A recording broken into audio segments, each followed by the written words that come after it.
Olá, eu sou Heloísa Buarque de Almeida, sou professora da USP de Antropologia, trabalho no NUMAS, sou pesquisadora do Núcleo de Estudo dos Marcadores Sociais da Diferença, atuo também na Rede Não Cala, Rede de Professoras pelo Fim da Violência Sexual e de Gênero na Universidade, né, e atuo também na Associação Brasileira de Antropologia, sou do Comitê de Gênero e Sexualidade da Associação de Antropologia. Eu estou aqui hoje para comentar um pouco com vocês nesse momento Covid, que é uma iniciativa muito bacana, né, da equipe do NUMAS e do PAGU. Agradeço a Regina Facchini, agradeço a Carreiras pelo convite para estar aqui com vocês. A minha ideia é comentar um pouquinho essa sensação que a gente vem tendo nos últimos tempos, quem é pesquisador, como eu, que trabalha com marcadores sociais da diferença há muito tempo, e tem pesquisado mídia, né, particularmente mídia e gênero há muito tempo, né, já trabalhei sobre televisão, sobre telenovelas, mas também tenho pesquisado na área de violência, especialmente violência sexual e de gênero. O que eu gostaria de comentar com vocês é essa situação que a gente está vivendo no Brasil nos últimos tempos, do Covid, da pandemia, e como me parece que essa pandemia ela tem tornado cada vez mais visíveis, cada vez mais escancaradas as desigualdades sociais todas que a gente vive nesse país. Então, a minha sensação que eu gostaria de comentar com vocês é começar com um exemplo, um pequeno exemplo, não é?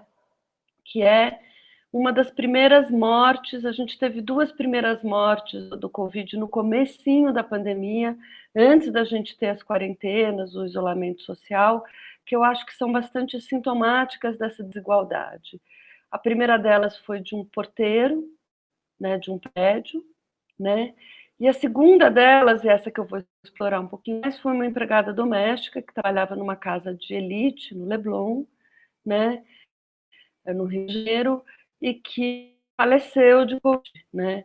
Sendo que a senhora ela foi trabalhar, né, quando os patrões dela tinham voltado de uma viagem da Itália e sabiam que estavam contaminados, eles sabiam que eles estavam com a doença, com o coronavírus, né? Essa pessoa saiu direto do ambiente de trabalho para o hospital, né? Então, eu acho que ela mostra já o efeito perverso imediato da doença, e que depois a doença começa numa certa elite, vai se esparramando. E hoje nós temos um quadro, por exemplo, não é, de que nas regiões das periferias e nas regiões mais de moradia precária, né, são as piores regiões em termos da infecção e em termos dos efeitos das mortes também, né, no Brasil, mas também em São Paulo, no Rio, nas grandes cidades. Eu acho que, então, essa morte expressa um pouco aquilo que a gente está vendo dos impactos sociais, né, cruéis dessa pandemia, né, que, como eu disse, ela só reforça algumas desigualdades que a gente já conhece, né. Então, por exemplo, né, logo me pediram para, alguns jornalistas pediram para eu falar sobre a desigualdade de gênero, pensando especialmente nas mulheres como eu, de classe média, com filhos brancos, que teve que supostamente, né, deveriam todas, né, ter dispensado a sua empregada e continuar pagando, mas que nós tivemos uma sensação de acúmulo de trabalho, não é? De cuidar da casa, cuidar dos filhos, fazer limpeza, cozinhar, aquilo que a gente chamava, né, na teoria marxista, de trabalho reprodutivo.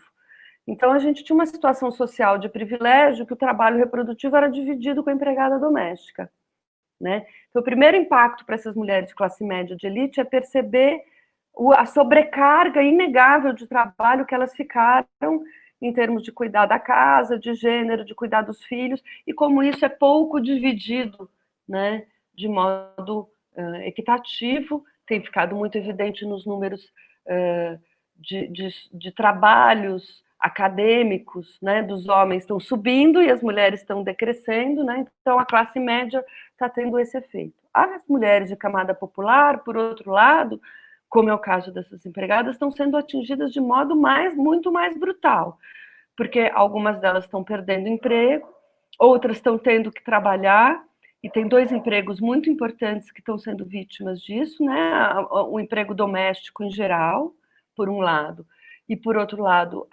a enfermagem, as técnicas de enfermagem, né? Todo um trabalho de cuidado, né? As babás, as acompanhantes, etc., que estão muito mais, e as enfermeiras nos hospitais, muito mais expostas, né, à doença, né, e sendo mulheres de camadas populares muito mais expostas a um empobrecimento inegável, né, muita gente de classe popular que perdeu o emprego não está vendo o auxílio emergencial chegar, né, e a gente já tem notícias mesmo da fome chegando, né, de volta e crescendo no país, né. Então, veja, a desigualdade de gênero aparece para as mulheres de classe média, mas aparece também de uma maneira mais brutal para as mulheres de classe popular. As pessoas de classe média tentando manter o homeschooling, né, fazendo a educação à distância que é possível fazer. De classe popular isso está sendo mais difícil porque as crianças não perderam só a escola, elas não têm computador em casa para acompanhar as aulas do melhor jeito, não é? Às vezes elas não têm conexão com a internet, elas perderam as merendas escolares, que era um sustento importante das famílias, não é? E estão muito mais vulnerabilizadas. De outro modo, né, além disso, né, a gente percebe como a Covid impacta desigualmente as camadas sociais, né, e a gente está vendo números de mortalidade muito mais graves, né, com pessoas de camadas populares, né, nas periferias, né, de camadas negras. É interessante que nos Estados Unidos isso aparece muito racializado, né, os negros e os latinos estão morrendo mais, por exemplo, mas no Brasil isso está aparecendo bastante espacializado, né? Quando a gente olha os dados sobre São Paulo, por exemplo, morre-se muito mais na periferia de São Paulo. Por outro lado, a gente vive uma sobrecarga feminina que tem a ver também com os aspectos, não é, de cuidado, né? Então, cuidar dos filhos, cuidar da casa, cuidar do espaço doméstico e serem as profissionais do cuidado também, as profissionais que estão na enfermagem, né? Que estão e que, no contexto de famílias, né, são normalmente as cuidadoras das crianças, dos idosos, das pessoas deficientes. Quando as pessoas estão, então, sobrecarregadas de trabalho, né, com medo, porque a doença é assustadora, né, os níveis de morte são assustadores, uma diferença de classe muito grande, as pessoas de classe média conseguindo efetivamente, quem pode fazer o isolamento, a quarentena, fazer o seu mercado de máscara, não é? Sair pouco de casa, o que deixa, no entanto, as pessoas de camadas populares em situações de moradia mais precária estão muito mais vulnerabilizadas, né? Uma série de iniciativas que tenta ajudar, não é?